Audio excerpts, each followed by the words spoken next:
"We'll handle this at home," Dad insisted after my sister's violent attack. But the emergency room doctor took one look at my X-rays and made a call that shattered our family's secrets. When they arrived, the metallic taste of blood filled my mouth as I lay at the bottom of our basement stairs. Above me, Jessica stood with her hands still outstretched, her face a mixture of rage and something else. Satisfaction, maybe? My parents' footsteps thundered down the stairs. "What happened here?" Mom's voice was sharp, but I noticed she was looking at Jessica, not me. "She fell," Jessica said quickly, stepping back. "She's so clumsy, you know how she is." I tried to speak to tell them that Jessica had pushed me after I caught her stealing money from my room again, but the pain in my chest made it hard to breathe. Every intake of air felt like knives stabbing my ribs. I didn't fall, I managed to gasp. "She pushed. I must stop it." Dad cut me off. "We don't meet your dramatic accusations right now. I'm Emma Mitchell, and at 24, I was still living in my parents' house while finishing my medical residency. Jessica, my 26-year-old sister, had moved back home 6 months ago after her third failed attempt at college.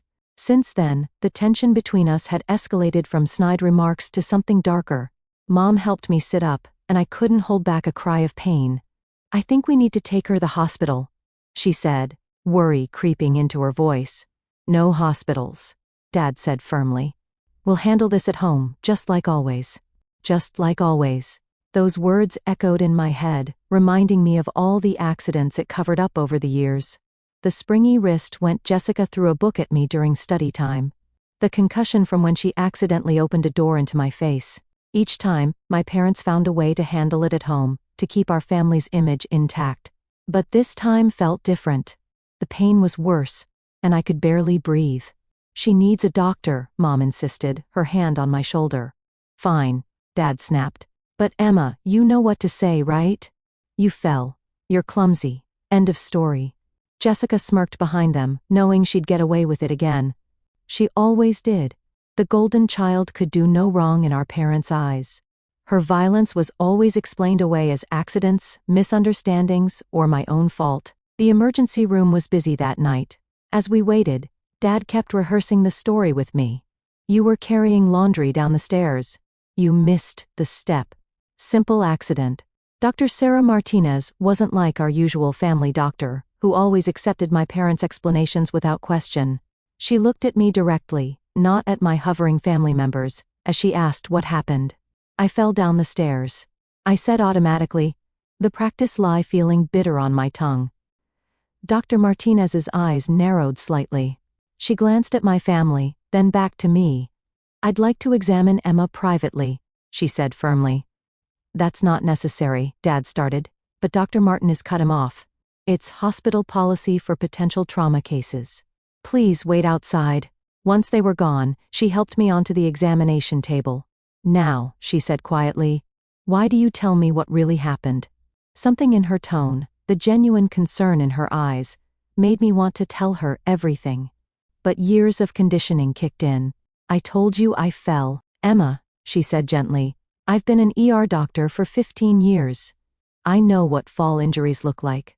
These bruises on your arms? They're grip marks. Someone held you before you fell." Tears welled up in my eyes, but I stayed silent. "Let's get some X-rays," she said, not pushing further. "Then we can talk more." The X-rays revealed 3 broken ribs and a hairline fracture in my wrists. But that wasn't what made Dr. Martinez's face darkened with concern. She pointed to older marks on the images, healing fractures I'd never known about. "Emma," she said seriously, "these X-rays tell a story, one that doesn't match with simple accidents or clumsiness. There's a pattern here, and as a mandated reporter, I have an obligation to report suspected abuse." My heart started racing. "No, please," I begged. "You don't understand. My family—" "Your family," she interrupted gently, "has been covering up abuse. These injuries go back months, maybe years. You're a medical resident, Emma. You know what I'm seeing here." She was right. Looking at the X-rays with my professional training, I could see the truth I'd been denying. The old fractures, the pattern of injuries, it was all there, in black and white. "I need to make some calls," Dr. Martinez said, standing up. "You're safe here, Emma. We have security, and your family can't take you home against medical advice.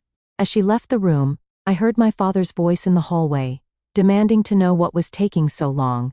For the first time, instead of feeling fear at his anger, I felt something else. The X-rays had spoken the truth I never could, and now someone was finally listening. The next few hours passed in a blur. Hospital security was stationed outside my room, while Dr. Martin Aziz made her calls. I could hear my father's voice rising in the hallway, my mother's attempts to calm him, and Jessica's theatrical sobs about how I was making up stories to hurt her. But the X-rays couldn't lie. Dr. Martin Aziz had called in a specialist, Dr. Thompson, who specialized in documenting abuse cases. Together, they walked me through each injury shown in a scans. These hairline fractures, Dr. Thompson pointed out, the defensive injuries, consistent with trying to protect yourself during a fall, or more likely during an attack. My hands trembled as I looked at the evidence of years of abuse, documented in stark black and white. How had I convinced myself these were accidents? How had I let them convince me I was just clumsy? A police detective, Laura Bennett, arrived to take my statement. She had kind eyes, but a no-nonsense attitude that made me feel safer somehow. "Take your time," she said, setting up a recording device. "Start from the beginning." So I did. I told her about growing up with Jessica, how the accident started small. A push here, a trip there. How our parents always sided with her, made excuses, told me to stop provoking her. How it escalated over the years until I lived in constant fear in my own home. "Why didn't you leave?" Detective Bennett asked gently.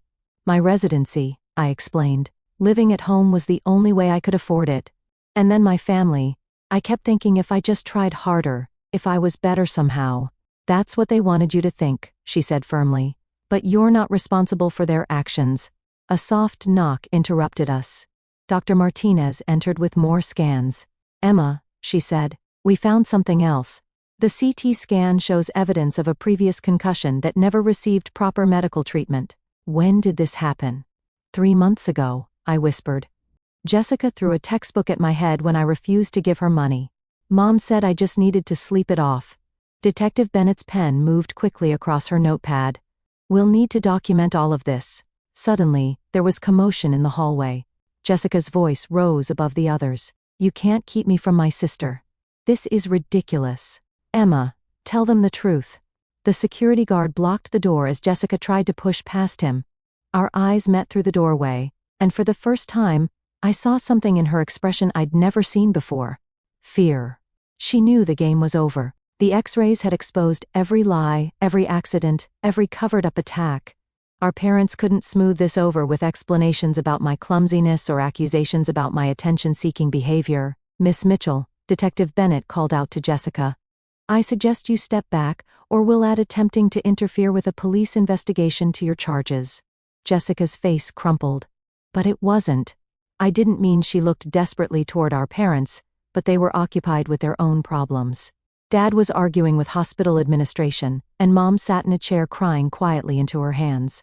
Dr. Martinez sat beside my bed, her presence reassuring. "Emma, we'd like to keep you overnight for observation. We're also arranging for you to speak with a counselor." "What happens now?" I asked, looking between her and Detective Bennett. "Now," Detective Bennett said, "we build a case. The X-rays provide clear evidence of sustained abuse. Combined with your statement and the hospital documentation, we have enough to proceed with charges." "Charges?" My voice shook. "Against Jessica. And potentially your parents for failing to protect you and covering up abuse. They had a legal obligation to prevent harm and seek medical care for your injuries." It felt surreal. For years, I lived in fear, believing I had no choice, no voice, no proof. Now, thanks to one doctor who refused to look the other way, everything was changing. "You don't have to decide everything right now," Dr. Martinez assured me. "Focus on healing. We can help you find temporary housing once you're discharged, somewhere safe." "I have a friend," I said, thinking of Sarah, my best friend from medical school. "She's been trying to get me to move in with her for months." Detective Bennett nodded approvingly. "That's good. You'll need a support system." As they left my room, I could still hear my family in the hallway. But for the first time, their voices didn't fill me with dread. The X-rays had given me something I'd never had before. Proof. Proof that I wasn't crazy, clumsy, or making things up. Proof that couldn't be explained away or covered up. I took out my phone and texted Sarah. "Remember that spare room you offered? Is it still available?" Her response was immediate. "Always, for as long as you need." "Want to tell me what's going on?" Looking at the x-rays, still displayed on the light board. I replied, "It's a long story. But I'm finally getting out." 6 months later, I stood in Sarah's kitchen, making coffee before my morning shift at the hospital. The newspaper on her counter caught my eye. Specifically, the small headline of Jessica's sentencing. She'd gotten 2 years probation, mandatory counseling, and a restraining order keeping her away from me. My parents have faced consequences too. Dad lost his position on the hospital board when the cover-ups came to light, and Mom's social standing in our small community crumbled as the truth spread. They both taken plea deals, probation, and community service, plus mandatory counseling. "You okay?" Sarah asked, entering the kitchen. She'd been my rock through everything. The court proceedings, the therapy sessions, the nights when the memories kept me awake. "Yeah," I said, surprising myself by actually meeting it. "I am." My phone buzzed. A text from Dr. Martinez. She'd become a mentor of sorts, helping me navigate both my medical career and my healing journey. "Ready for your presentation today." I was giving a talk to new medical residents about recognizing signs of abuse and the importance of speaking up. My own x-rays with permission would be part of the presentation. "You know," Sarah said, watching me gather my materials, "I'm really proud of you. Not just for getting out, but for using your experience to help others." She was right. In the months since that night in the ER, I found my voice in ways I never expected. I'd helped develop new protocols for the hospital's emergency department, making it easier for staff to identify and report suspected abuse cases. At the hospital, I ran into Jessica in the parking lot, not by accident I knew. She'd been waiting for me. "And Matt," she called out. Staying beyond the restraining orders required distance. "Please, can we talk?" I looked at my sister, really looked at her. She seemed smaller somehow, less threatening. The counseling had apparently been working. I'd heard through family friends that she'd been diagnosed with several mental health issues and was finally getting treatment. "I can't," I said firmly. "You know that. The restraining order." I know," she interrupted. I got your letter. I'd written to her last month, part of my own therapy process.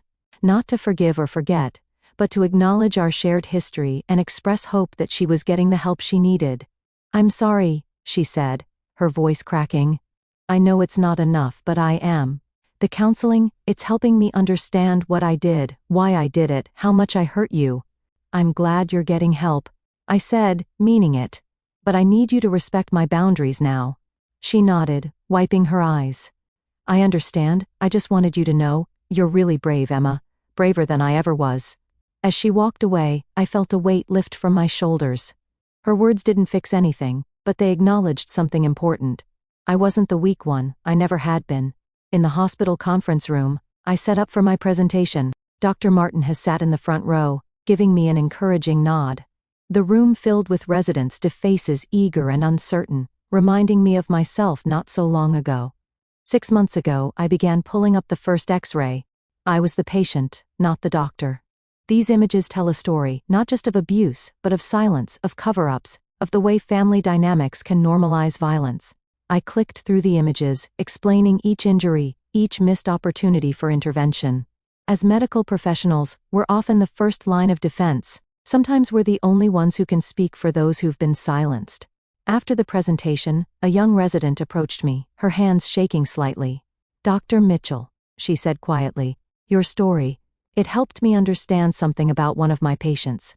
"Trust your instincts," I told her. "Do what I wish someone had done for me sooner." That evening, I returned to Sarah's house. My house now, really feeling exhausted but fulfilled. A letter waited in the mailbox from my parents. They'd been writing regularly, trying to make amends. Sometimes I read their letters, sometimes I did. Today, I chose to open it. "Dear Emma," Mom wrote. "We watched your interview on the local news about the hospital's new abuse prevention protocols. We are so deeply sorry for failing you, for not protecting you when you needed us most. Your courage in speaking out has forced us to face our own failures. I folded the letter, saving the rest for later, their guilt, their regret. It wasn't my burden to carry anymore.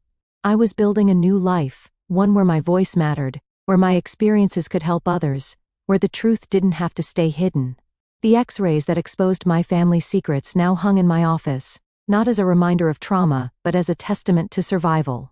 They spoke louder than any lie, broke through years of silence, and gave me back something I'd lost long ago, my power. Sarah had left dinner in the oven, and a note on the counter. Remember, you're not just surviving anymore, you're thriving. Looking around at my new life, I smiled. She was right. The X-rays had spoken the truth, but I was writing my own story now.